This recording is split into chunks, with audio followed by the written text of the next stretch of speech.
各位觀眾朋友，大家記唔記得自己上一次差啲跣親，或者行下路絆一絆腳，係幾時嘅事？好多人覺得，哎呀，好彩，身手敏捷，冇事，笑下就過。但我今日要好嚴肅啖同你講一個數字，根據衛生署嘅數據，喺香港每6個65歲以上嘅長者入面，每年就足足有1個人會跌倒，而最致命嘅係呢啲跌倒嘅個案有超過成30%，最後係會導致骨折，甚至更加嚴重嘅後果。好多老人家原本行得走得精神，日日去茶樓飲茶，就係因為貪方便踩張凳仔去拎高處嘅嘢，或者沖涼嗰陣地下有少少翻礦水，一跣一跌，條命嘅軌跡就完全變晒，由出入要人扶，到坐輪椅，再到長期臥床，成個家庭嘅生活隨時就淡樣被摧毀。好多人以為老咗行唔到，要坐輪椅，係因為骨質疏鬆或者係肌肉唔夠力，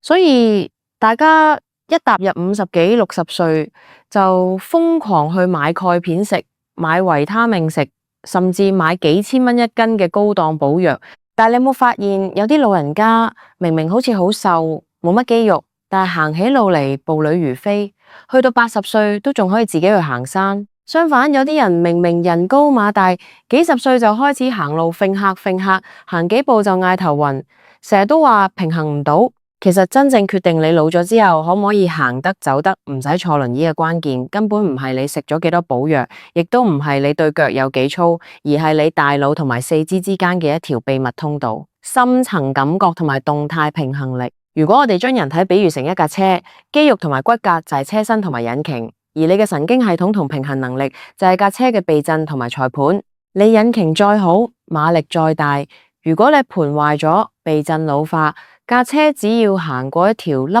凸不平嘅坑渠蓋，一樣會即刻翻車。所以，與其每日食咁多補藥，吞咁多粒藥丸，不如每日俾20分鐘自己，做一套專門針對銀髮族，甚至係中年人預防衰老嘅保命平衡操。今日我會用最簡單、最符合科學根據嘅方法，逐一話俾你聽，點樣用每日短短20分鐘去預防跌倒，修復你已經老化嘅神經，等自己去到80歲嗰陣，依然可以好似後生仔一樣步履穩健，甚至去旅行行足，成日都唔會嗌攰。要明白點解平衡操咁緊要，我哋首先要打破一個好大嘅誤區。好多人覺得老咗跌倒純粹係因為唔好彩或者地板滑。但神經學嘅研究話俾我哋聽，跌倒其實係身體機能全方位衰退嘅一個終極警號。每當我哋行路嘅時候，身體其實進行緊一連串極度複雜、極度精密嘅運算。當你隻腳踩到一塊不平嘅階磚，你腳底嘅神經末梢會即刻感受到呢個高低差，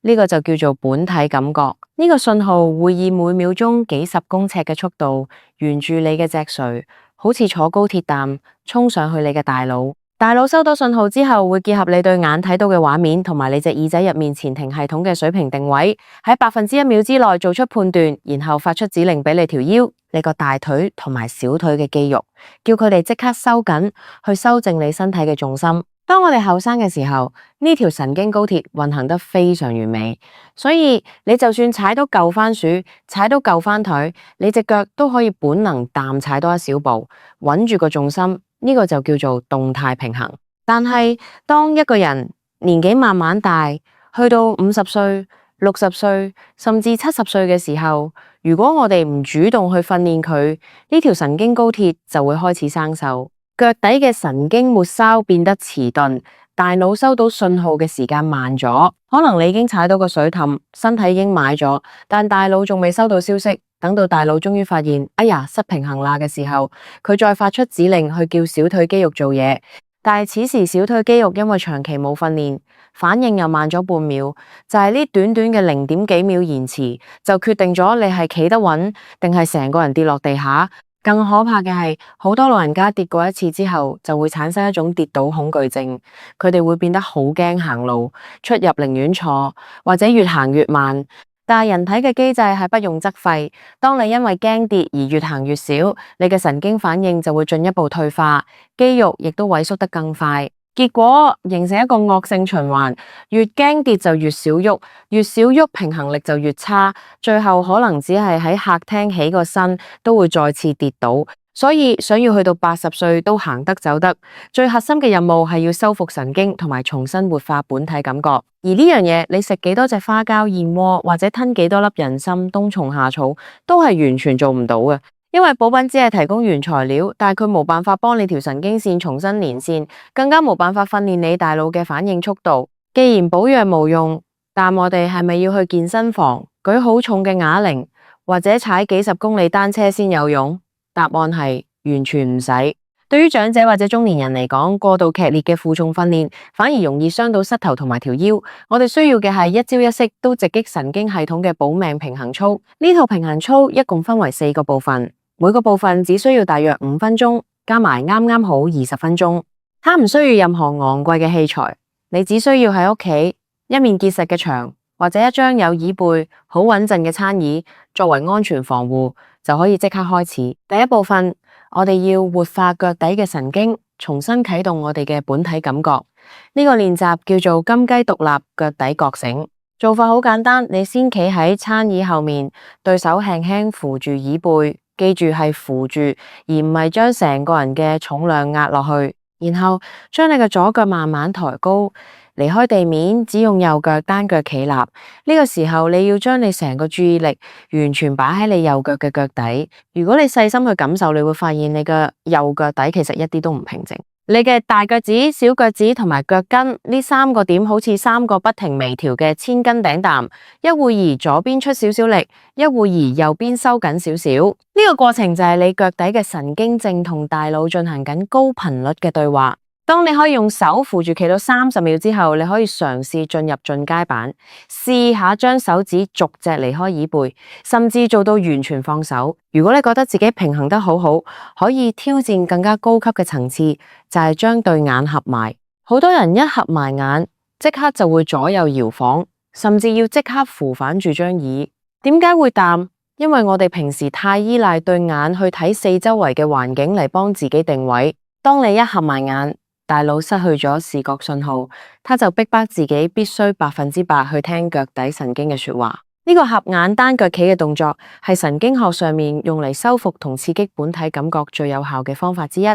你可以左腳做1分鐘，右腳做1分鐘，輪流做5組，每日淡樣刺激佢，你腳底嘅神經就會重新變得好敏銳，行路嗰陣自然會踩得好穩。第二部分，我哋要訓練嘅係前庭系統同埋動態視覺追蹤。好多長者之所以跌倒，唔係因為企喺度唔穩，而係行下路，突然有人叫佢，佢一擰頭，個腦一暈就淡樣失平衡。呢個就係前庭系統老化嘅跡象。我哋呢個動作叫做時鐘步態，神經同步。你同樣企喺一幅牆旁邊，確保安全。想象自己企喺一個巨大嘅時鐘正中間，12點鐘喺你正前方，6點鐘喺後方，3點鐘喺右手邊，9點鐘喺左手邊。開始嘅時候，你雙腳並攏企穩，然後右腳向正前方，即係12點鐘方向邁出一步。記住呢一步邁出去嘅時候，你要將重心移過去右腳，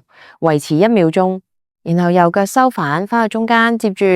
右腳向3點鐘方向邁出一步，重心移過去，維持1秒，再收返。最後右腳向後方6點鐘方向邁出一步，重心後移，維持1秒，收返。右腳做完之後換左腳，分別去12點、9點同埋6點鐘方向。當你熟悉咗呢個步伐之後，我們要加上神經修復嘅關鍵元素——擰頭。當你右腳邁向3點鐘方向嘅時候，你條頸要同時向左邊9點鐘方向擰；當你左腳邁向9點鐘方向嘅時候，你條頸要向右邊3點鐘方向擰。呢個動作看似好滑稽，但對大腦嚟講係一個極高難度嘅神經協調訓練。它迫使你嘅大腦喺身體重心移動嘅同時，去處理眼睛視覺嘅位移同埋耳仔入面前庭系統嘅轉動。每日做5分鐘呢個時鐘步態，可以有效消除你平時擰頭轉身嗰陣產生嘅微眩暈，大幅度降低喺街上因為突發狀況而跌倒嘅機會。第3部分，我哋要針對小腿同埋足踝嘅關鍵肌肉進行活化。好多時跌倒係發生喺一瞬間。例如你行路俾條斜路絆倒，如果此時你嘅足踝關節夠靈活，小腿肌肉有足夠嘅爆發力，你其實可以好快咁向前踏出一大步，拉反住個重心，但長者嘅足踝往往好僵硬，小腿亦都冇力，所以一絆倒就成個人好似一塊木板，淡直挺挺淡跌落去。呢個動作叫做足踝雙向驅動，做法係你對手扶住椅背，雙腳張開到同肩膀一樣咁寬。第一步，慢慢將你兩個腳跟向上抬起，用你嘅腳尖撐起成個身體，去到最高點嘅時候，停留2秒鐘，感受你小腿後面肌肉嘅收緊，然後慢慢放低腳跟，記住要慢，唔好直接跌落去。第二步，當腳跟着地之後，即刻將你嘅腳尖向上抬起，用腳跟撐住地下。呢個時候你會感受到你小腿前面即係脛前肌嘅收緊，同樣停留2秒，然後放低。呢個一高一低嘅動作，一上一下為之一組，你要連續做5分鐘。呢個動作唔單止可以增強你足踝關節嘅活動難度，最緊要嘅係，當你抬高腳尖嘅時候，你其實正喺度訓練緊一條叫脛前肌嘅肌肉。呢條肌肉如果退化，你行路嘅時候，隻腳尖就會垂落嚟，俗稱垂足。咁樣行路就極度容易踩到地面嘅高低差而跌倒。練好呢條肌肉，你行路嗰陣，隻腳自然會抬得夠高，行得穩陣好多。第4部分我哋要帶入核心力量同埋全身體態嘅整合，呢個叫 3D 核心動態漫步。好多老人家行路嘅時候都有一個習慣，就係低低頭，含起個背，對眼死死盯住自己對腳。佢哋以為淡樣睇住地下行會安全啲，但其實啱啱相反。當你低頭含背嘅時候，你成個人嘅重心係向前傾嘅。只要後面有人輕輕一推，或者前面有少少阻礙物，你整個人就會順着那個向前的慣性直接栽落去。而且低頭會限制咗你嘅視野，令你睇唔到周圍走動嘅行人或者迎面而嚟嘅危險。所以最後呢5分鐘，我哋要喺屋企條走廊或者客廳一條直線行嘅時候，想象有一條繩由你嘅頭頂百會穴一直拉上去天花板，將你整個人吊直、挺胸、收腹、下巴微收。然後我哋要用一種特殊嘅方式去行路，每行一步都要腳跟先着地，然後順着腳掌滾動到腳趾，最後用腳趾用力蹬地，再邁出下一步。與此同時，你對手要自然淡前後擺動，幅度可以比平時行路稍為大少少。呢種行路方法能夠動用到你全身嘅核心肌群。當你腳跟先着地嘅時候，衝擊力會被足踝同膝頭有效吸收。當你用腳趾蹬地嘅時候，你其實正喺度激發全身體後側嘅神經鏈。每日淡樣有意識淡行5分鐘，可以幫你重新建立正確嘅步態記憶，等大腦記住乜嘢先係最安全、最有效率嘅行路姿勢。做完呢4個部分，啱啱好20分鐘。你會發現，雖然你冇流到成身汗，亦都冇好似去跑步嗰陣咁喘氣，但你對腳會有一種微微發熱，甚至好踏實，好似直跟喺地下嘅感覺。呢種感覺就係你嘅神經系統已經被活化，你嘅本體感覺重新同大腦建立緊緊密連結嘅最好證明。講到呢度，可能好多朋友會問：我依家先60幾歲，精神奕奕，每日仲去買菜煮飯，使唔使咁早做呢啲平衡操啊？我同你講，預防跌倒同埋修復神經，最佳嘅時機絕對唔係等到你80歲行路開始震嘅時候，而係趁你依家行動能力仲好好嘅時候就要開始做。因為人類嘅身體機能衰退往往係一個隱形嘅過程，神經線嘅傳導速度由30歲開始，其實每年都會以微小嘅百分比下降。但因為我哋後生嘅時候，身體嘅代償機制做得好好，大腦會用其他方法去補足，所以你完全察覺唔到。去到某一個臨界點，例如一場大病或者一次無意中嘅小扭傷之後，呢種平衡力就會好似山崩淡突然塌落嚟。好多人到咗個時候先至大魚大肉啖去補，或者買好多好貴嘅輪椅拐杖，但其實都只係治標不治本。我經常同身邊嘅朋友講，真正嘅長壽秘訣絕對唔係追求食幾多名貴嘅補品，而係追求生活嘅自理能力。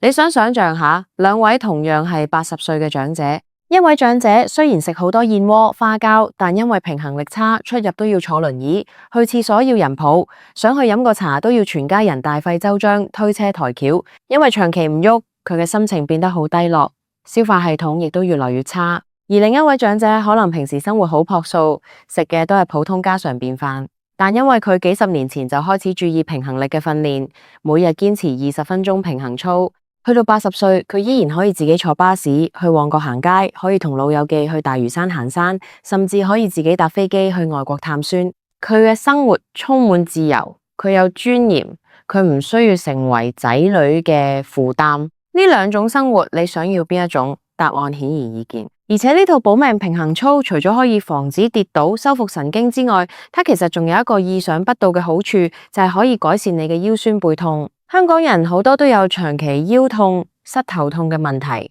好多時呢啲痛症其實唔係因為關節退化，而係因為你行路嘅姿勢不正確，導致你全身嘅重量不平均，擔壓喺某幾個關節上面。例如，如果你平衡力差，行路嗰陣身體習慣邁向左邊，但你左邊嘅膝頭就會承受雙倍嘅壓力，日積月累，左邊膝頭嘅軟骨就會磨損，變成關節炎。當你透過平衡操將大腦同雙腳嘅神經重新接通，你行路嘅重心自然會回到正中間。當左右兩邊受力均勻，你嘅腰椎同埋膝關節得到解放，那些纏繞你幾年甚至10幾年嘅慢性痛症，往往會奇蹟淡漾得到緩解。呢個就係點解我話做呢套操仲好過食補藥嘅原因。補藥冇辦法矯正你嘅骨骼結構，但運動可以。講到最後，任何有用嘅健康方法，最重要嘅兩個字就係堅持。我明白每日要抽20分鐘出嚟，對好多人嚟講，一開始可能會覺得有啲麻煩，或者做客就忘記咗。